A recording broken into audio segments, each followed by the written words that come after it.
오늘 아침에도 여러분들이 귀한 예물 드렸습니다. 잠언 14장 30절. 우리 같이 한 목소리로 읽도록 하겠습니다. 시작. 평온한 마음은 육신의 생명이나 시기는 뼈를 썩게 하느니라. 한 번 더 읽겠습니다. 평온한 마음은 육신의 생명이나 시기는 뼈를 썩게 하느니라. 초등학교 4학년 반장아이가 감기 몸살로 며칠간 학교에 나오지 못하고 있었습니다.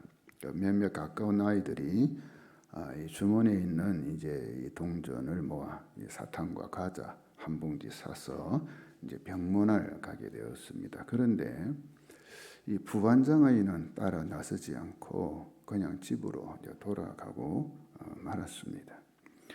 이 친구들이 왜 함께 가지 않는가 부반장에게 물었죠. 그때 이 부반장 아이는 이렇게 대답했습니다. 걔가 안 나오면 내가 반장이 될 텐데 뭐하러 내가 가니?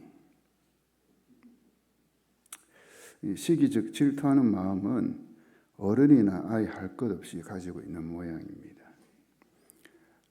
우리가 한 집안에서도 어린 아이가 있으면 또 이제 새로운 아이가 태어나요. 그러면 부모가 새로 태어난 아이에게 이제 관심과 사랑을 더 많이 주죠. 그러면 어떻게 해요? 큰 아이가 부모가 볼 때 살구질을 하죠. 왜? 자기가 받을 사랑을 빼앗겼다는 거죠. 시기하는 마음이 그 꼬마 아이에게도 있더라는 이야기죠. 이게 우리 인간의 속성입니다. 그 시기가 사전적 정의입니다. 자기보다 나은 사람을 미워하는 감정. 자기보다 나은 사람을 미워하는 감정. 시기는 다른 사람이 잘 되는 것을 보지 못하죠. 다른 사람이 성공하는 것을 배 아파합니다. 그 사촌이 땅을 사면 배가 아프다. 그 속담처럼 가까운 친구나 회사 동료가 잘 되면 이 기쁘기보다는 이상하게도 우울해지고 겉으로 드러내지는 않지만 속이 무척 쓰려지는 것을 보게 됩니다.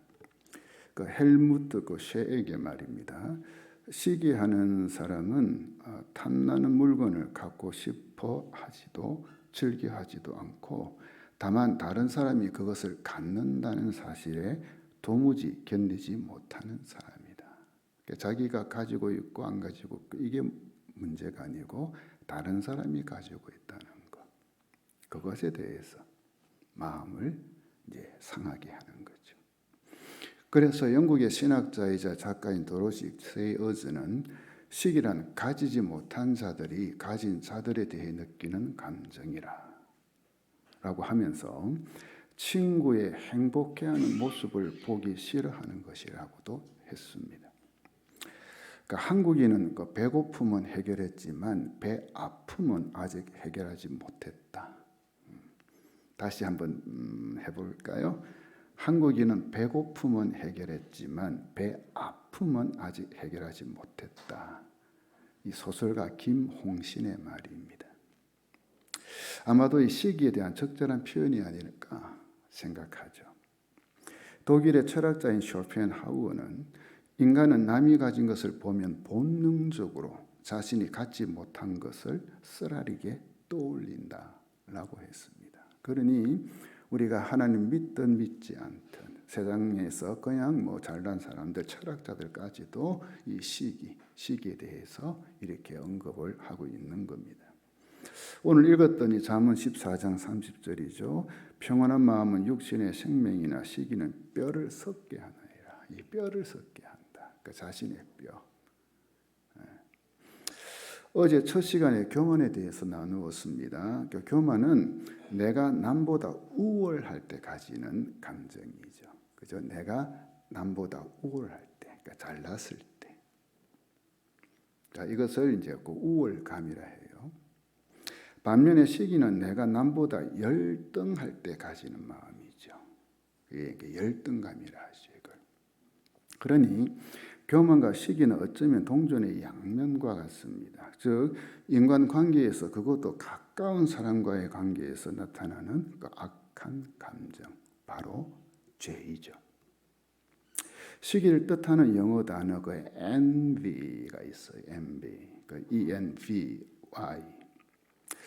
이 뜻이 뭐냐면 자세히 보다, 자세히 보다라는 어원을 지닌 그 라틴어 그 인비디아에서 나온 것입니다.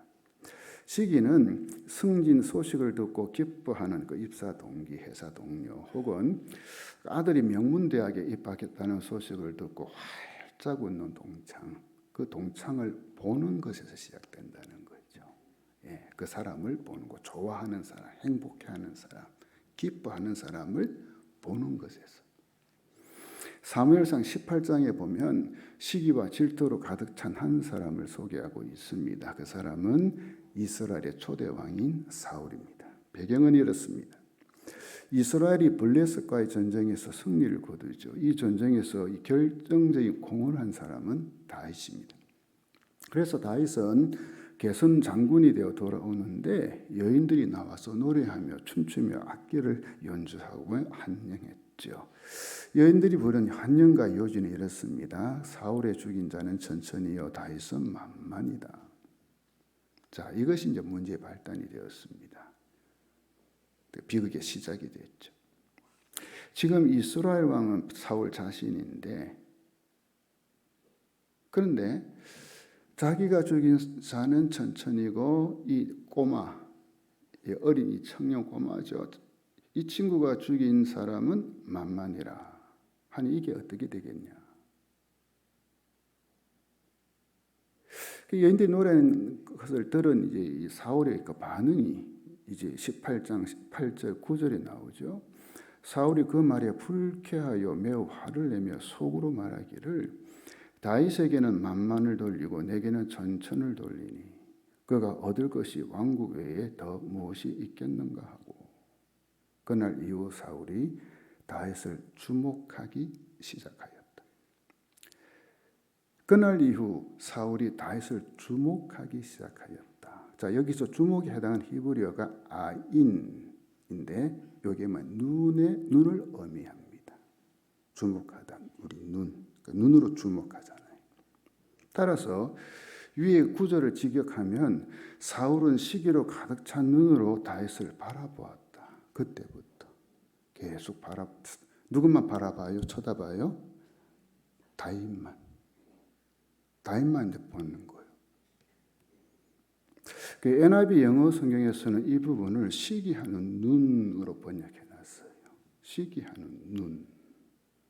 그때부터 사울은 다윗을 시기로 가득 찬 눈으로 이제 바라보기 시작했던 거죠. 계속 주시하죠. 주목했죠. 자, 이때부터 바울의 인생이 이제 변하기 시작했어요. 어떻게 해요? 좋게요? 안 좋게요? 그죠? 나쁘게, 악하게. 바로 그의 마음속에 이 시기라는 괴물이 심겨진 겁니다. 딱 자리를 차지했어요. 이것으로 사울의 인생은 내리막길을 걷게 되었고 결국 하나님의 버림을 받는 인생이 되었습니다. 그런데 우리가 주목해야 할 것은 여기 있어요. 그 시기의 대상이 누구인가라는 거죠. 누구를 시기하냐? 우리가 보통 인간이. 가만히 보니까 일반적인 사람이 아니라 이 가까운 친구, 직장 동료, 또 우리 믿는 우리로 따지면 함께 신앙생활하는 가까운 성도라는 거 있죠. 그 시기 대상이 정말 친하게 지내야 가까이 지내야 되는데 오히려 시기 대상이 돼 있더라고요. 다 그런 건 아니지만. 사촌이 논을 사며 배가 아프다라는 속담, 이와 같은 성격을 잘 말해주고 있잖아요. 그렇죠? 먼 사람이 논을 샀다. 배 안 아파요. 전혀 나하고 관계없는 사람. 사촌 누구에 가까운 사람이에요. 그럼 배가 아파. 그렇죠? 또 나하고 전혀 관계없는 사람이 정말 뭡니까 성공하고 크게 대기업을 운영하고 판사 되고 의사 되고 하면 전혀 내 마음에 그런 게 없어. 그 나하고 가까운 사람이 되면 이 사람이 마음이 조금 쓰려. 그래서 그 제라드 리드는 이런 말을 했어요. 시기란 친구의 성공에 대해 결코 기립박수를 제한하는 법이 없다. 누구의 성공이요? 친구. 그래서 윤리학자 윌리엄 메이는 시기를 형제에게 짓는 죄라. 형제에게 짓는 죄라. 참 적절한 것 같아요. 이 사람의 마음속에 시기가 들어오면 결국 이 상대방을 경쟁자로 보잖아. 그죠? 경쟁자. 자, 야고보서 3장 14절 15절 보십시다. 여러분의 마음속에 지독한 시기심과 경쟁심이 있으면 자랑하지 말고 진리를 거슬러 속이지 마십시오. 이러한 지혜는 위에서 내려온 것이 아니라 땅에 속한 것이고 육신에 속한 것이고 악마에게 속한 것입니다. 뭐죠? 이런 뭡니까? 시기심에 의한 경쟁이심. 이건 뭡니까? 하나님으로부터 온 게 아니다. 그죠? 결국 뭡니까? 악마, 마귀에게 속한 거다. 그 마귀가 주는 거다. 이 야고보 사도는 시기심과 경쟁심을 같이 한 거예요. 그죠? 물론 이 경쟁심에도 선한 경쟁이 있죠. 그죠? 말이죠. 서로의 발전을 시키고 상승시키는 효과가 있는 것이 선의의 경쟁. 서로 간에 그죠? 있어요. 그러나 야고보 사도가 언급한 경쟁심은 지독한 시기심에서 나온 경쟁심이라는. 경쟁자를 뜻하는 영어 단어가 그 라이벌이죠. 그죠? 라이벌. 나의 라이벌이 누구냐? 경쟁자, 라이벌. 그러니까 이게 어디서 나왔냐? 영어고 리버 단어 이제 뭡니까? 강에서 나온 겁니다. 라이벌이. 강은 같은 뭡니까? 같은 강물을 마시는 자가 이 경쟁자라는 거야. 강물. 자, 강이 다르면 경쟁할 이유도 없죠, 그죠? 그런데 경쟁하는 이유는 같은 강을 사용하고 그 강의 물을 함께 마시기 때문이라는 거예요. 다시 말해 시기심은 비슷한 사람들끼리 가지는 감정이라. 예를 들어 한 회사의 평사원은 사장님을 시기하는 법이 없어요. 그죠? 누굴 시기해요? 자신과 입사 동기든지 나이가 비슷하든지 지위가 비슷한 사람이 자신보다 더 앞서갈 때 그때 뭐죠? 시기심을 경쟁에서 졌으니까. 또 여자는 남자의 외모를 보고 시기하지 않아요. 그냥 좋아하지, 와악하지. 그렇죠? 여자가 남자의 외모 보고 시기하는 거 봤어요? 없어요. 친한 친구나 늘 옆에 같이 일하는 여자가 그 친구가 자신보다 더 예쁘고 젊다고 느껴질 때 시기심을 가지거든요. 다 그래요. 이처럼 시기는 가까운 사이일수록 더 가지게 되는 악한 감정이에요. 그래 여러분 보세요. 제가 아까 앞에 저 언급했죠. 성도 간에도 어때요? 시기심을 가질 경우 있어요, 없어요? 있고 말고죠. 왜? 신앙이 잘못되면. 그죠? 잘못된 신앙이죠. 가까운 성도끼리. 먼 성도하고는 그런 거 안 가죠. 그죠? 이웃의 행복이 나의 불행이고 이웃의 불행이 나의 행복이 되는 감정. 이게 시기인 겁니다. 자, 여러분 사울왕 보세요. 거기 있어서 다윗은 누굽니까? 나라를 구한 진짜 충성스러운 부하죠. 정말 옆에 두고 그죠? 키워주고 함께 나라를 위해서 그죠? 같이 일해야 될 사람이에요.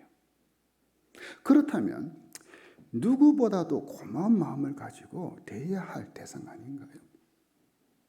그런데 사울은 이 시기심에 사로잡혀 그런 다윗을 죽이려고 혈안이 되는 거 있죠. 계속해서 자기가 죽을 때까지. 그런데 결국 어떻게 돼요? 다윗이 죽은 게 아니라 그가 죽이려고 해도 다윗은 안 죽었어요. 대신에 그가 점점 죽어갔다는 사실. 그죠? 피폐해지고.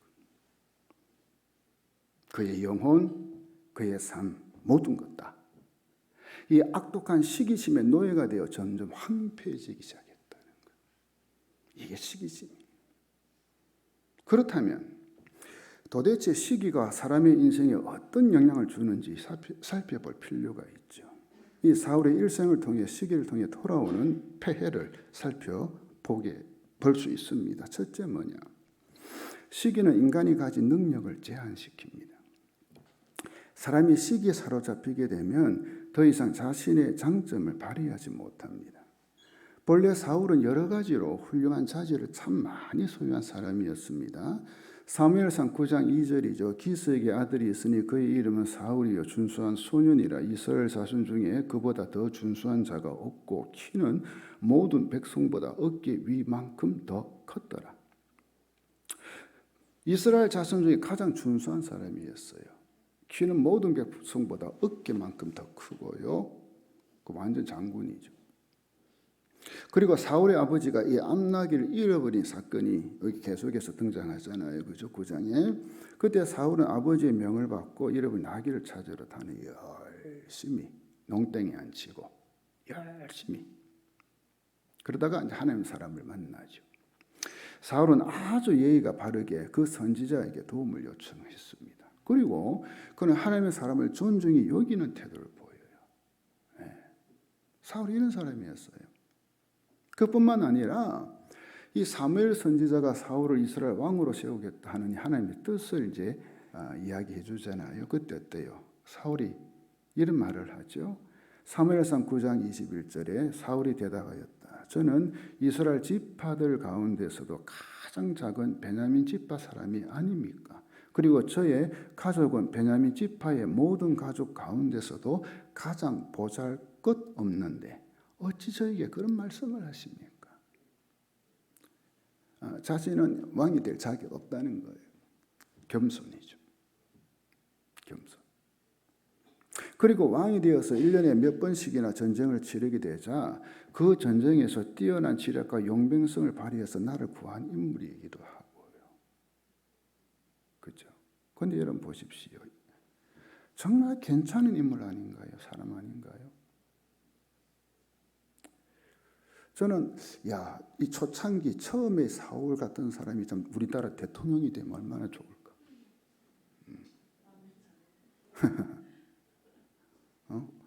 그 뒤에 사울 말고 처음 사울, 변하지 않은 사울, 그렇죠? 이 외모와 인격과 지식 두루두루 갖춘 지도자였어요. 그런데 이러한 사울이 다윗을 시기하기 시작하자, 물론 그 앞에도 하나의 범죄가 있지만 그때부터 본격적으로 무너지기 시작했다는 거예요. 이상한 사람으로 변했잖아요. 그죠? 도무지 이해할 수 없는 그런 행동을 해요. 사무엘상 18장 10절에서 11절입니다. 다음 날 하나님이 보내신 악한 영이, 보세요. 악한 영이 사울에게 강하게 내려 덮쳤습니다. 사울이 발작이 도저 집안에서 소리 지르며 다니자 다윗은 평소와 같이 하프를 켰습니다.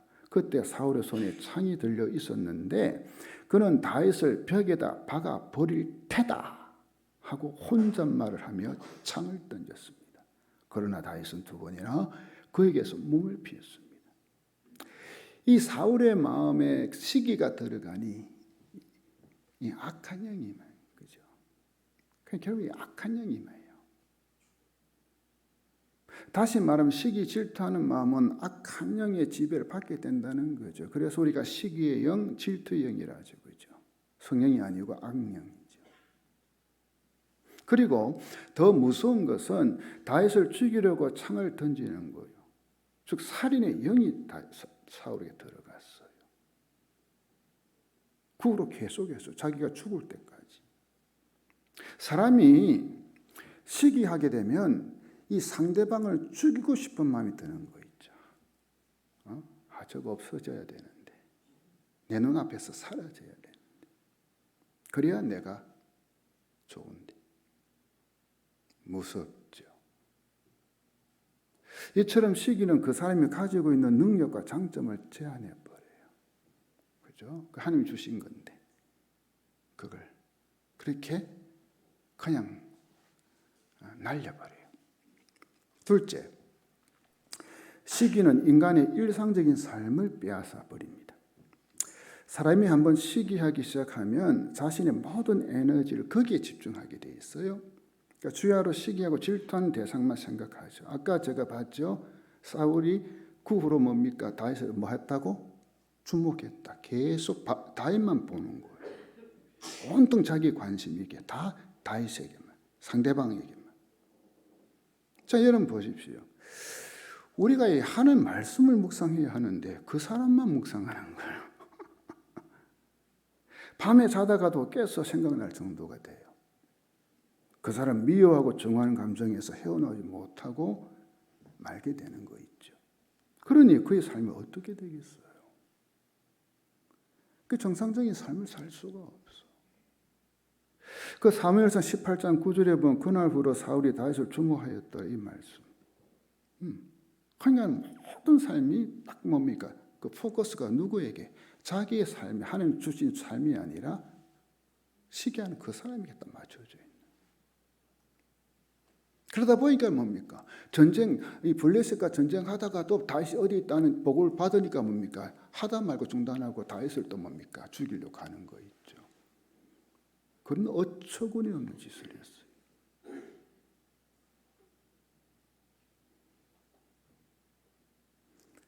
시기는 그 사람의 모든 것들을 지배해버려요.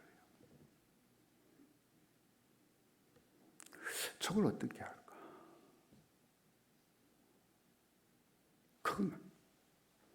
그러니 왕으로서 나라를 다스리는 것도 그렇고 이방 나라 전쟁 때도 그렇고 제대로 왕으로서 일이 되지 않은 거죠.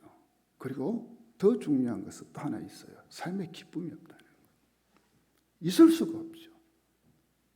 성령의 열매 가운데 뭐가 있습니까? 희락, 기쁨이 있잖아요. 그 거꾸로니까 반대니까 기쁨이 없어. 이처럼 시기는 사람의 일상적인 삶, 정상적인 삶을 빼앗아 가버립니다. 결국 그 사람을 파괴시켜 버리고 마는 것입니다.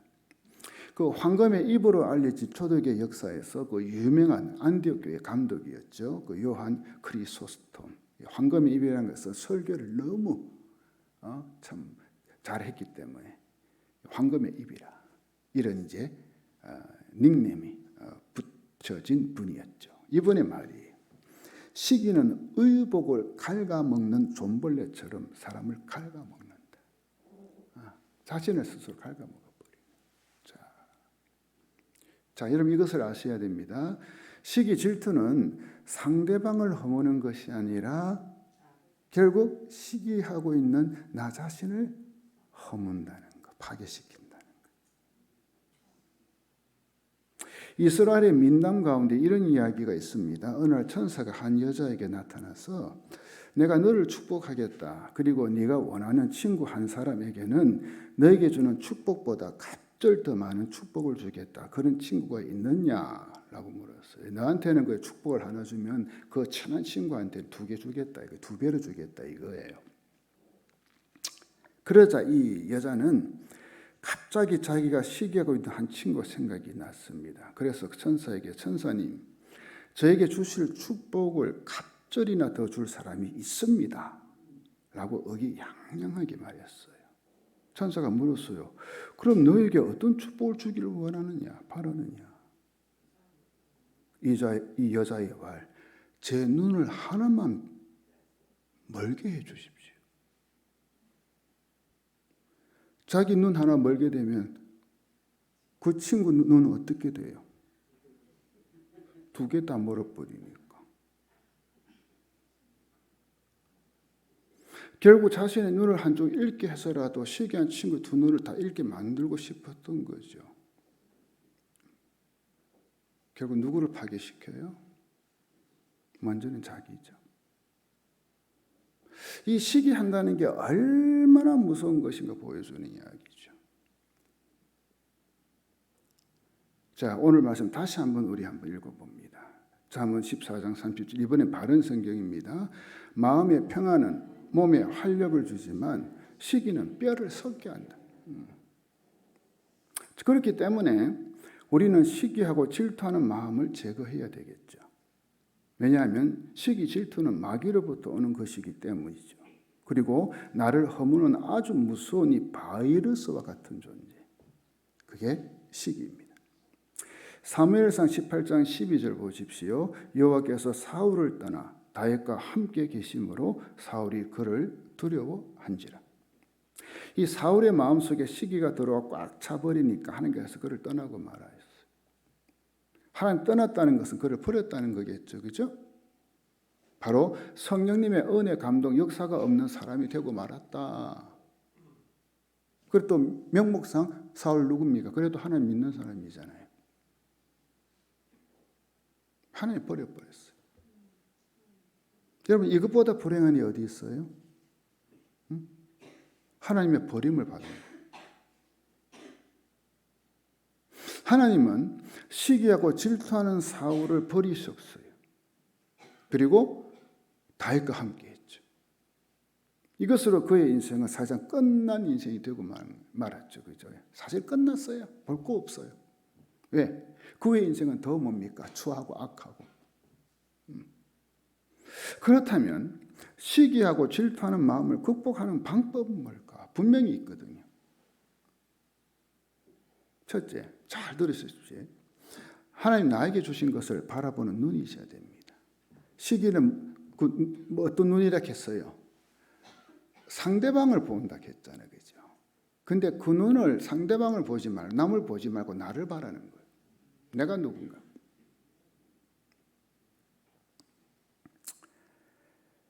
그것만 일단 하면 돼요. 시기는 끊임없이 상대가 가진 것을 보게 함으로써 자신에게 어떤 것이 있는지 이걸 제대로 보지 못하게 하거든요.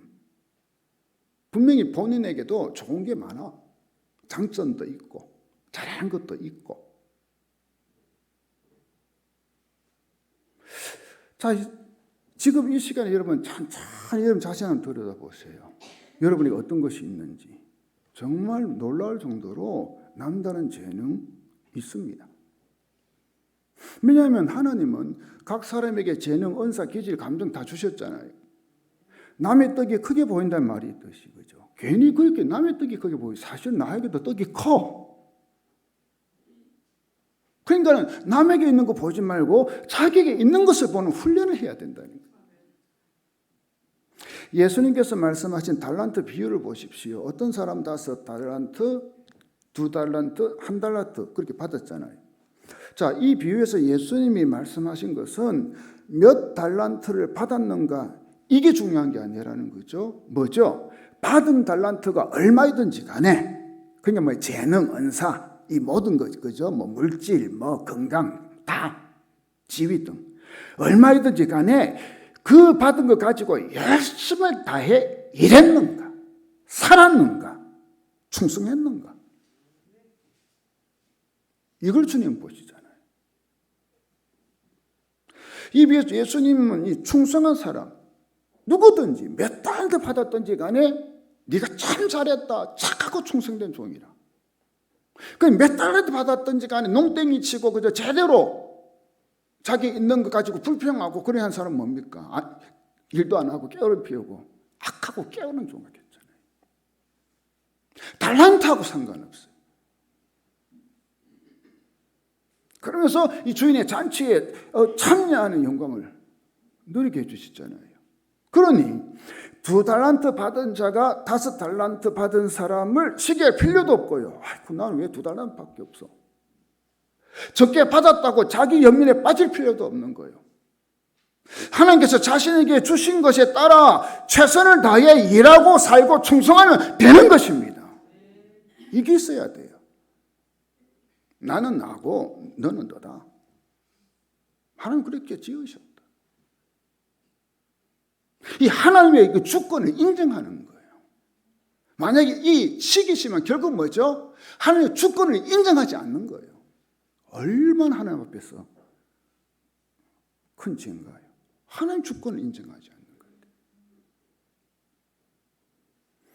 C.S. 루이스는 성도가 누릴 참된 영광을 다음과 같이 말했어요. 같이 한번 읽어볼까요? 시작. 참된 영광이란 하나님이 알아주고 인정해 주시는 것이다.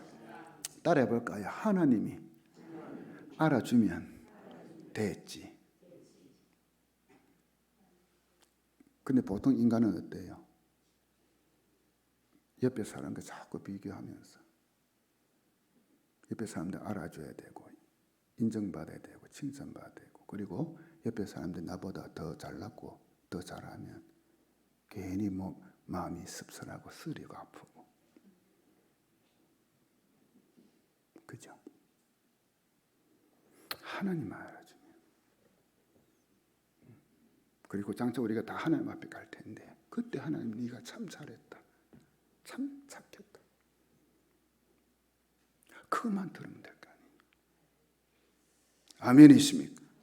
둘째, 지체의식을 가져야 합니다. 하나님은 사람을 각기 다르게 만드셨고 각자에게 다양한 은사와 자질, 기질과 감정을 주셨죠. 그래서 사람들은 각기 다양한 능력을 가지고 그에 따라 색다른 가치와 결과를 창출해낼 수 있는 거죠. 시기는 이 사실을 받아들이지 않으려는 것과 다름없는데, 마치 이제 접시가 국그릇을 보고 나도 국을 닮을 수 있어라고 주장하고 불평하는 것, 이거 똑같습니다. 사도 바울은 고린도전서 12장에서 지체의식에 대한 말씀을 기록했죠. 즉 성도는 하나님으로 받던 이 각기 은사, 직분, 사역, 이게 다 다르게 받았다는 거죠. 이처럼 다양한 사람이 모인 곳이 교회인데 교회를 그리스도의 몸이라고 하잖아요. 이걸, 그죠? 그리고 중요한 것은 주님의 몸인 교회에 속해 있는 지체는 누구나 할 것 없이 다 필요하고 요긴하다. 그렇게 사용되어진다. 말씀 있잖아요. 그래서 눈이 코 보고 코가 입을 보고 등등 이렇다 저렇다 하지 마라. 그리스도 몸인 교회에서는 다 필요하다, 요긴하다, 소중하다. 그러면서 서로 상호 보완작용, 서로 도와주고 협력하고. 그래서 성경은 함께 사역하는 성도를 뭐라고 해요? 동력자라 하잖아요. 그렇게 우리에게 이 동력자 의식이 있으면 그 악독한 시기심에서 자유로울 수가 있습니다. 그러나 이 악독한 시기심에 사로잡히면 하나님의 일을 하는 동력자를 경쟁자로 보게 돼요. 결국 시기심에 사로잡힌 나머지 동력자인 성도를 이제 험담하고 뒷담화하고 안 좋은 소리 내뱉어버리고 소문 내버리고, 그리고 그 동력자를, 하나님의 동력자를 힘들게 만들어버리고 결국 자신도 피폐해져 버리고. 이 지체의식 없기 때문에 이상하게도 같이 하나님의 일을 하는 이 귀한 일꾼들, 동력자 성도를요 경쟁자로 생각해. 그리 마음이 뒤틀리지. 개중에 그런 사람이 있더라는 거예요. 여러분 옆에 있는 성도는 하나님 나라 복음을 위한 동력자이지 경쟁자가 아님을 명심하시기 바랍니다. 하나님 나라를 위한 이 원팀 뭐죠? 한 모임을 기억하시기를 주의 이름으로 축원합니다. 셋째, 상대방을 인정하는 마음을 가져야 합니다. 자, 그것은 상대방을 축복할 줄 아는 자가 되어야 한다는 거고, 칭찬할 줄 아는 자가 될 때 가능하겠죠. 그리고 남을 나보다 낮게 여기는 마음을 가질 때, 이걸 이제 상대방을 인정하는 마음이라. 그러니까 그대로 있는 그대로 인정해 주는 거. 빌립보서 2장 3절 4절 보십시오. 무슨 일이든지 경쟁심이나 허영으로 하지 말고 겸손한 마음으로 하고. 여기도 나오죠. 경쟁심, 허영으로 하지. 자기보다 서로 남을 낮게 여기십시오. 또한 여러분은 자기 일만 돌보지 말고 서로 다른 사람들 일도 돌봐 주십시오. 여러분, 이게 교회잖아요. 이게. 이게 그리스도인이잖아요. 참 아쉽게도 만약 그때 이 사울이 다윗을 축복하고 칭찬하였더라면, 그래 맞아, 네가 더 큰 공을 세웠어, 정말 너 대단해, 그랬다면 사울 자신의 인생도 달라졌을 거고, 그렇죠? 또 이스라엘 역사도 달라졌지 않았을까? 그리고 사울에 대한 사람들의 평가도 분명히 달라졌을 것 같아요. 그죠? 다윗이 이스라엘 민족에 있어서 가장 존경받는 인물이 되었지만 사울도 다윗 못지않게 이스라엘 백성이 존경받는 인물이 되었기에 이스라엘의 위대한 초대왕 사울. 그런데 그 시기심 때문에 그 기회를 잃어버린 거 있죠. 로마서 12장 5절 보겠습니다. 같이 읽습니다. 기뻐하는 사람들과 함께 기뻐하고 우는 사람들과 함께 우십시오. 자, 여러분 이 말씀을 찬찬히 보십시오.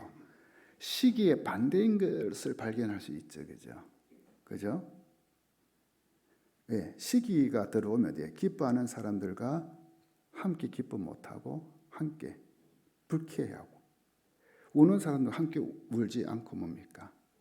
그 힘들고 그 여러 가지 잘 불행하고 안 되는 사람 보고는 속이 쾌져라. 근데 이 반대예요, 이 말씀은. 그러니까는 시기의 반대는 안시기가 아니라 사랑입니다. 그리스도의 사랑은 상대방에게 기쁜 일이 있을 때 함께 기뻐해 줍니다. 그리고 상대방에게 슬픈 일이 있을 때 함께 슬퍼합니다. 지체의 행복이 나의 행복이고 지체의 고통이 나의 고통이 되는 것입니다. 토마스 아퀴나스는 사랑은 친구가 잘 될 때 기뻐하고 넘어질 때 마음 아파하는 것이라, 이게 사랑이라. 중세시대 위대한 신학자였죠, 토마스 아퀴나스. 사랑은 뭐냐? 친구가 잘 될 때 나도 기뻐하고 친구가 넘어질 때 마음 아파하는 게, 그게 사랑이다. 주 안에서 형제자매 된 여러분, 가까운 지체가 잘 될 때 여러분의 마음은 어떠했습니까?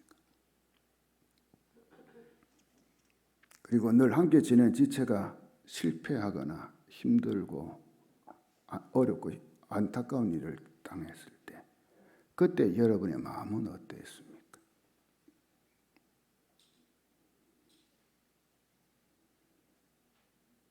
진정한 그리스도인은 사랑의 사람이 되는 겁니다. 고린도전서 13장 4절, 사랑은 오래 참고 친절하며 사랑은 시기하지 않으며 자랑하지 않으며 교만하지 않으며. 그러니 시기의 반대는 안시기가 아니고 사랑입니다. 같이 기도합시다.